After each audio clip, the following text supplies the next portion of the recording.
तपाईँहरूले फाइदा उठाउनु भएको छ। यो अब यो भोगी जोगी, यहाँ जोगी पनि छौँ, भोगी पनि छौँ, सबै छौँ यहाँ, सबै यहाँ लिनु आउँछ, सबै राखेको छ, सबैले पाइराखेको छ।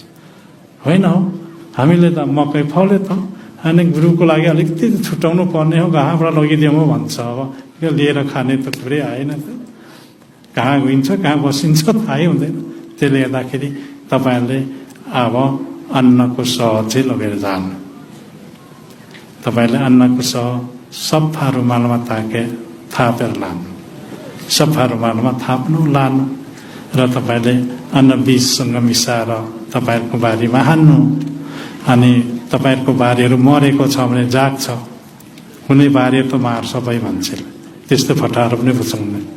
बारी केही अन्न नहुने पनि बनाइदिन्छ मान्छेले, त्यसले गर्दा अन्न हुने हुन्छ र तपाईँहरूको एउटा विश्वास छ र